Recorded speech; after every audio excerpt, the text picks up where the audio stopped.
वडोला के जंगल में पीलू अपने पति बंटी के साथ रहती थी। वो दोनों गोपाल जी के बहुत बड़े भक्त थे। दोनों पति पत्नी अपना एक छोटा सा गोलगप्पे का ठेला चलाते थे। उनकी पानी पूरी को लोग बहुत पसंद करते थे। उनकी दुकान के सामने कालू की भी पानी पूरी की दुकान थी। वो बंटी और पीलू से बहुत नफरत करता था और हर समय इसी सोच में रहता था कि कैसे उन्हें नुकसान पहुंचाए। इनकी दुकान कैसे भी बंद करनी पड़ेगी। एक दिन बंटी और पीलू की दुकान में कड़क सेठ अपनी पत्नी बबली के साथ आता है। पीलू, हमें 2 प्लेट गोलगप्पे खिलाओ। ये लीजिए सेठानी जी। वाह पीलू, बहुत ही टेस्टी गोलगप्पे बनाती हो तुम। मेरी सहेली सुंदरी हमेशा तुम्हारे यहाँ से ही गोलगप्पे खाती थी। मैं कालू के यहाँ जाती थी, लेकिन अब से कभी नहीं जाऊंगी। ये तो गोपाल जी की दया है मैडम। हाँ, हम तुम्हें बड़ा ऑर्डर देंगे। उसके गोलगप्पे खाकर कड़क सेठ और बबली सेठानी बहुत खुश होते हैं और उन्हें एक बड़ा सा ऑर्डर देकर चले जाते हैं। कालू ये देखता रह जाता है। अब तो ऐसी बेइज्जती का बदला लेकर रहूंगा। फिर कालू अगले दिन कुछ गुंडे बुलाकर बंटी की पिटाई करवा देता है। इससे उनको दुकान बंद हो जाती है और पीलू बंटी का हॉस्पिटल में इलाज करवाती है। हे गोपाल जी, आप हमेशा हमारी रक्षा करते हो। इस मुसीबत में भी आपका आशीर्वाद छुपा हुआ है, मुझे पूरा विश्वास है। पीलू, जिन गुंडों ने मेरी पिटाई की है वो कालू के दोस्त है। कालू हमसे जलता है, लेकिन मैं ठीक होकर फिर से दुकान खोल लूंगा। आखिर हम गोपाल जी के भक्त हैं। हमें इन बदमाशों से डरना नहीं चाहिए। इस घटना के कारण तुम पर और दबाव आ गया है कमाई का। गोपाल जी हमारी मदद जरूर करेंगे। आप चिंता मत कीजिए, गोपाल जी सब संभाल लेंगे। तभी वहाँ पर एक लड़का आता है। जी, मेरा नाम टिल्लू है। मैं आपकी गोलगप्पे की दुकान चला सकता हूँ। मैं गोपाल जी के भक्तों की बहुत इज्जत करता हूँ। आप दोनों बहुत सीधे साधे हो। अरे, लेकिन तुम तो अनजान व्यक्ति हो। हम तुम पर कैसे भरोसा कर ले? हाँ, तुम कहीं कालू के आदमी तो नहीं हो ना? मैं गोपाल जी का आदमी हूँ। मैं आपको दुकान चलाकर मुनाफा दूंगा, आपको नुकसान नहीं करूँगा। जब बंटी जी ठीक हो जाएंगे तो मैं चला जाऊँगा।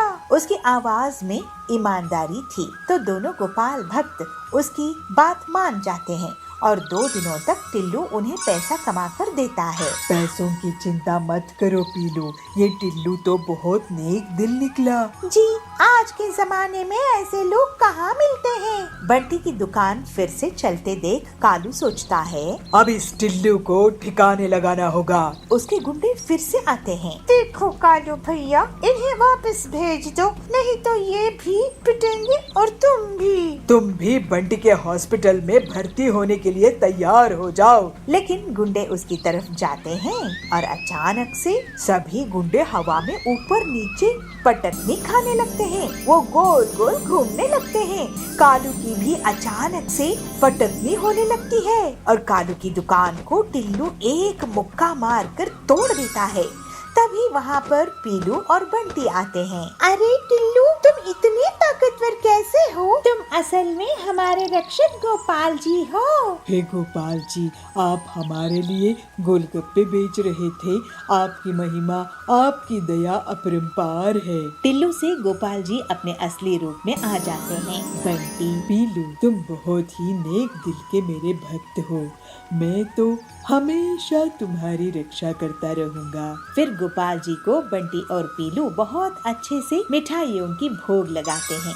उसके बाद गोपाल जी वहाँ से अंतर्ध्यान हो जाते हैं। कुछ ही दिनों में उनकी गरीबी दूर हो जाती है। अब पीलू और बंटी गोपाल जी की भक्ति करते हुए खुशी खुशी रहने लगते हैं। बिलासपुर में बबलू नाम का कबूतर रहता था। वो किसी भी चीज से कोई भी सामान बनाने की हुनर रखता था, जैसे प्लास्टिक की बोतल से नाव बनाना, कार्डबोर्ड से सजावटी सामान बनाना वगैरह। ये बात उसकी माँ पीलू को पसंद नहीं थी। बेटा बबलू, तू हमेशा कुछ ना कुछ करता ही रहता है। लेकिन काम की एक भी चीज नहीं करता। आखिर कब सुधरेगा तू? तेरी शादी भी तो करवानी है। माँ, मैं काम करके जितना पैसा कमाता हूँ उतने में घर का खर्चा तो चल जाता है ना। तुम मुझे ताना कब बंद करोगी? घर खर्च का जितना पैसा आता है उतना तो तू घर के सामान से फालतू की चीजें बनाने में लगा देता है। घर की पूरी बोतल्स, घर की अलमारी की लकड़ी सब बेकार गई। मैं इतनी मेहनत मजदूरी करके घर चला रही हूँ और एक तू है कि सारा सामान कबाड़ा कर देता है। माँ, मुझे कुछ दिन और दो, तुम जरूर एक दिन मुझ पे गर्व करोगी। भगवान करे वो दिन जल्दी आए, नहीं तो तू तो हमारा घोंसला ही बिकवा देगा। इस तरह से कुछ दिन और बीत जाते हैं। एक बार बबलू के घर में बर्तन दिखाई नहीं दे रहे थे तो उसकी माँ उसे आवाज लगा के कहती है, बबलू, ओ बबलू, कहाँ है तू? हाँ माँ, क्यों आवाज दे रही हो? बताओ क्या काम है? बेटा, लगता है घर में चोरी हो गई है। एक भी बर्तन दिखाई नहीं दे रही है। चल हम पुलिस स्टेशन में कंप्लेंट करते हैं। नहीं माँ, बर्तन कहीं नहीं गए हैं। आओ अपने घोंसले के पीछे चलो, मैं तुम्हें दिखाता हूँ। फिर बबलू अपनी माँ को घोंसले के पीछे लेके जाता है और वहाँ बर्तनों से बनी एक मोटरसाइकिल दिखाता है और बबलू कहता है, माँ ये देखो, है ना कमाल की चीज। अरे नालायक, ये क्या कर दिया तूने? अब मैं घर का खाना किसमें बनाऊंगी? ये बर्तन की बाइक कौन चलाएगा? तू तो मुझे बर्बाद ही कर देगा। तभी वहाँ सुंदरी आती है। अरे पीलू, ये बबलू को क्यों मार रही हो? इसने ऐसी मोटरसाइकिल बनाई है कि सब इसे देखते ही रहेंगे। नहीं सुंदरी बहन, ये बबलू पता नहीं कब मुझे तंग करना बंद करेगा। जंगल में कालू कौवा मोटरसाइकिल बाइक्स चोरी करता था। घर से या बाजार से वो बाइक चुराने में कामयाब हो ही जाता था। पक्षी उसकी कंप्लेंट लेकर पुलिस बाज के पास पहुँचे। इंस्पेक्टर बाज जी, हमारी बाइक रोज चोरी हो रहे हैं, आप कुछ कीजिए ना। औजार तो मेरे 5 साल में बेटे की बाइक भी चुरा के ले गया। मैं तो लुट गया इंस्पेक्टर भाईजान। लगता है ये काम कालू कौवे का है। एक बार हाथ लग जाए तो मैं उसे बड़ी जेल में डलवा दूंगा। लेकिन उसके लिए आपको कितना टाइम लगेगा इंस्पेक्टर साहब? इतने दिनों में तो वो सारे जंगल की बाइक्स चुरा लेगा और किसी के पास मोटरसाइकिल बाइक्स नहीं बचेंगे। बंटी जी, कालू को जो कोई भी पकड़वाने में पुलिस की मदद करेगा, मैं उसे सरकार से 50,000 का इनाम दिलवाऊंगा। इस तरह से सभी वहाँ से चले जाते हैं। कालू ये सब दूर बैठकर सुन रहा था। ऐसा क्या? मुझ पर इनाम? अब मजा चखाऊंगा इन पुलिस वालों को। मैं इनकी ही बाइक चुरा के भाग जाऊंगा और इन्हें पता भी नहीं चलेगा। थोड़ी देर बाद ही पुलिस स्टेशन में कालू कौवा मच्छर मारने की दवाई से धुआं धुआं कर देता है और पुलिस की बाइक को ही चुरा कर भाग जाता है। पुलिस बाज का सर चकरा रहा था, वो कुछ नहीं कर पाया। ये सब बबलू अपनी बर्तन बाइक से देख रहा था।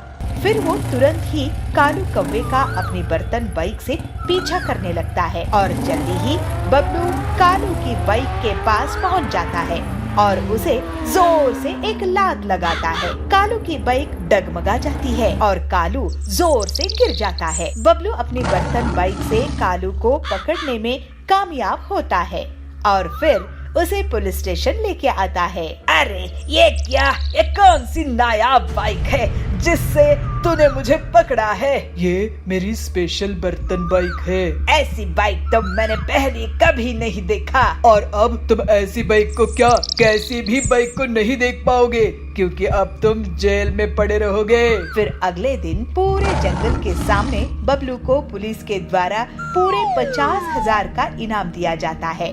बबलू की माँ बहुत खुश होती है और कहती है, वाह बबलू, तूने तो मेरा नाम रोशन कर दिया बेटा। पूरे गांव में तेरी बर्तन बाइक अब फेमस हो गई है और तू भी। इस तरह से अब बबलू के अनोखे काम पूरे जंगल में प्रसिद्ध हो गए। उसके पास अब पैसे आने लगे और बबलू अपनी माँ पीलू के साथ हंसी खुशी रहने लगा।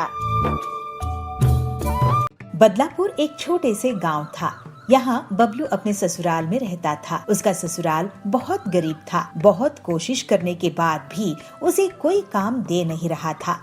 एक दिन बबलू बर्गर खा रहा था, तब उसका ससुर आकर उसे कहता है, हाँ हाँ दामाद जी, अच्छे से बर्गर खा लो, सुबह सुबह बर्गर खा लो। हम लोगों के पास चाय पीने के पैसे नहीं है, लेकिन आप ना बर्गर खा लो। क्या हुआ ससुर जी, आप इतने गुस्से में क्यों हैं? तो क्या करूं दामाद जी, घर में इतनी परेशानी है, गरीबी है, लेकिन आपको एक भी काम नहीं मिल रहा है और आप बर्गर खा रहे हो। मैं तो कह रहा हूँ आप कहीं पर मजदूरी कर लो, हम सब भी मेहनत मजदूरी कर रहे हैं। बबलू बहुत दुखी होता है। बबलू काम की तलाश में घूम रहा था। फिर वो चाय पीने के लिए एक जगह रुका। वहाँ कालू कौवा आया और बात करने लगा। क्या भाई बबलू, कैसे हो? मैं तो आज शहर जाकर बर्गर खा के आया हूँ, वहाँ बहुत अच्छा बर्गर मिलता है। अरे कालू भाई, मैं भी गांव का बर्गर खाया हूँ, लेकिन यहाँ तो सैंडविच और बर्गर में कोई फर्क ही नहीं है। लेकिन तुम बर्गर खाने के लिए इतनी दूर गए, तुम्हारे पैसे खर्च हुए होंगे। देखो भाई, मुझे तो स्वाद अच्छा मिलना चाहिए। अपने गांव के जंगल में एकदम घटिया बर्गर मिलता है। गांव के लोग बर्गर क्या होता है पता ही नहीं है इनको। उनके लिए वड़ा पाव और बर्गर एक ही तो होता है। बड़ी बड़ी दुकानें खोल लेते हैं, लेकिन बर्गर पैटीज ऐसा ही फिसल जाता है। मैं ही नहीं, और भी बहुत से लोग हैं शहर जाकर बर्गर खाते हैं। मैं तो कहता हूँ बबलू भाई, कोई अपने ही गांव में छोटा सा ठेले भी बर्गर का खोल ले तो वो बहुत कमाई करेगा। ये तो आप सही कह रहे हो कालू भाई, मैं एक बार शहर जाकर बर्गर खा के आता हूँ। उसके बाद से बबलू एक दिन शहर जाकर बर्गर खा के आता है। उसके बाद वहाँ पर खाना बनाने की किताबें पढ़ता है और उससे जल्दी ही वो सभी तरह के बर्गर बनाने सीख जाता है। शहर से वापस आकर बबलू अपने दोस्तों को बर्गर्स खिलाता है। सभी को उसके अलग अलग बर्गर्स बहुत पसंद आते हैं। ससुर जी, मैं कुछ काम शुरू करने जा रहा हूँ। क्या काम शुरू करने वाले हो बबलू जी? आप इतने टाइम शहर में क्या सीख के आए हो और पैसे जमा कर लिए हो क्या? बिना उसके तो कोई काम नहीं शुरू कर सकते। आप बस देखते जाइए ससुर जी। ठीक है, देखते हैं अब क्या कमाल करोगे। ऐसे ही एक दिन बबलू बर्गर बनाने लगता है और कालू को बर्गर खाने के लिए बुलाता है। कालू अपनी पत्नी सुंदरी के साथ बर्गर खाने के लिए आता है। अरे वाह बबलू भाई, ये तो शहर से भी बहुत ज्यादा टेस्टी बर्गर है। ऐसा बर्गर आप अपने गांव में बना रहे हो, मुझे तो यकीन ही नहीं हो रहा है। अब मैं शहर नहीं, आपके ही यहाँ बर्गर खाने आऊंगा। अगर तुम्हें पसंद आया है तो सभी को पसंद आएगा कालू भाई। जल्द ही बबलू की बर्गर की दुकान बहुत धूमधाम से चलने लगती है। जल्दी ही वो मुनाफा कमाकर अमीर हो जाता है। ससुर जी, आपको जानकर बहुत खुशी होगी कि मेरा बर्गर का काम बहुत अच्छा चल रहा है और मैं अपने परिवार के लिए एक घर खरीद लिया हूँ। अब हम सब जल्द ही वहाँ रहने जाएंगे। बर्गर बेचकर कौन घर खरीदता है दामाद जी? घर तो अमीर लोग ही खरीद सकते हैं। आप घर को कल ही देख लेना ससुर जी। और हाँ, आपको मैं अपने हाथ का बर्गर भी खिलाऊंगा। अगले दिन बबलू अपने ससुर को और बाकी के परिवार वालों को अपना नया घर दिखाने के लिए ले जाता है। घर देखकर सभी बहुत खुश होते हैं और अचंभित हो जाते हैं। बबलू का बड़ा सा बर्गर के आकार का घर था। अरे वाह दामाद जी, आपने तो कमाल ही कर दिया। आपने अपने काम को इतना बड़ा कर दिया कि घर भी वैसा ही बना दिया है। मैं तो आपसे बहुत नाराज रहता था क्योंकि मुझे लगता था आप आलसी और कामचोर हैं। लेकिन अब मैं बहुत खुश हूँ। अपनी मेहनत से बर्गर की दुकान चलाई और अपना घर भी बना लिया। आखिर दामाद हो तो आपके जैसा। आपका आशीर्वाद है ससुर जी। अब ये बर्गर खाइए। और बबलू के बर्गर का घर पूरे जंगल में प्रसिद्ध हो जाते हैं। उसका बर्गर का घर इतना फेमस हुआ कि वहाँ पर देश विदेश से लोग पिकनिक मनाने आते थे। इससे उसकी कमाई 4 गुना बढ़ गई। अपनी मेहनत और लगन से बबलू आगे भी स्वादिष्ट बर्गर बनाता रहा और अपने परिवार के साथ खुशी खुशी रहने लगा। शीलापुर गांव के जंगल में पीलू नाव चलाती थी। नाव चलाकर घर का खर्चा निकालती थी। पीलू के पति हरिया का देहांत हो गया था। पूरे घर की बोझ उसी पर था। उसे एक बेटा था टिल्लू। टिल्लू कोई काम नहीं करता था, ऐसे ही दिन भर घूमता रहता था।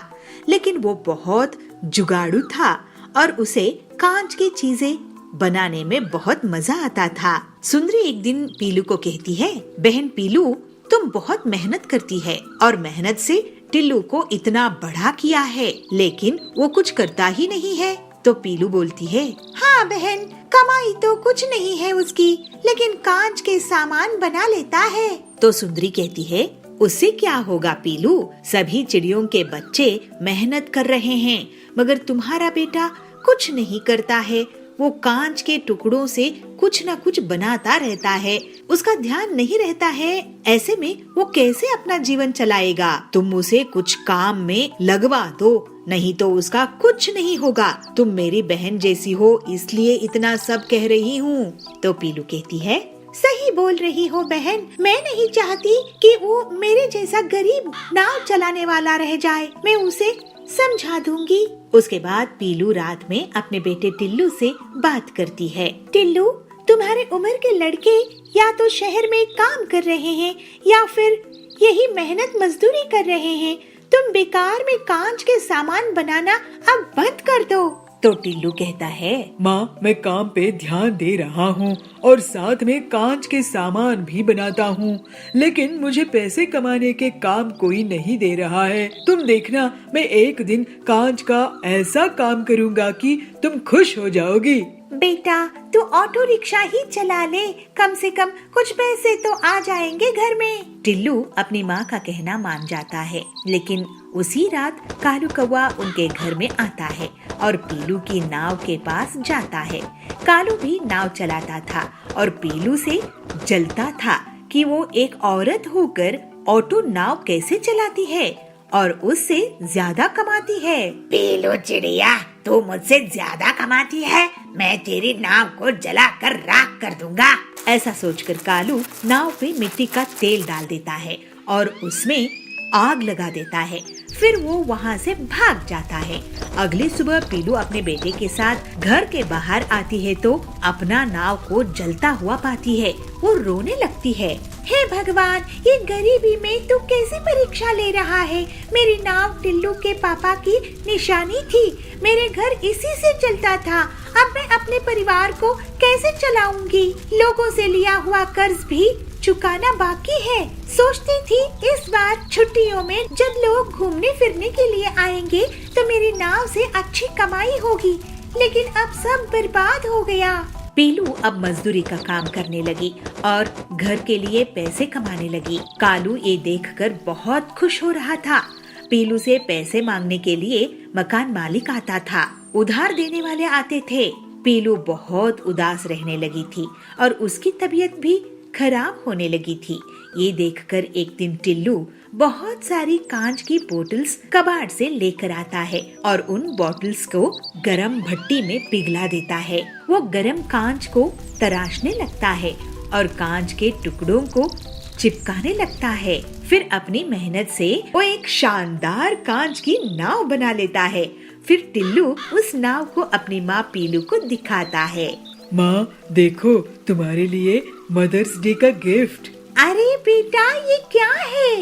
इतनी खूबसूरत नाव। माँ, ये कांच की नाव मैं तुम्हारे लिए बनाया हूँ। इसमें सिर्फ मेहनत गई है, बाकी 1 रुपया भी इसमें खर्च नहीं हुआ है। अब तुम मदर्स डे में इसको लेकर नदी में चलाओ, लोग देखते रह जाएंगे और तुम्हें पहले से भी काफी ज्यादा सवारियाँ मिलेंगी। वाह मेरे टिल्लू, मुझे तुझ पर बहुत गर्व है। फिर पीलू उस कांच की नाव को ले जाकर नदी में घुमाने लगती है। ये देखकर कालू का सिर चकरा जाता है। पीलू की कांच की नाव में बहुत से सवारी एक साथ बैठ जाते थे। हे भगवान, इसने तो ऐसी नाव बना ली है कि अब मैं इसका कुछ नहीं बिगाड़ सकता। मेरे नाव का धंधा तो अब गया। मैं तो जंगल छोड़कर जा रहा हूँ।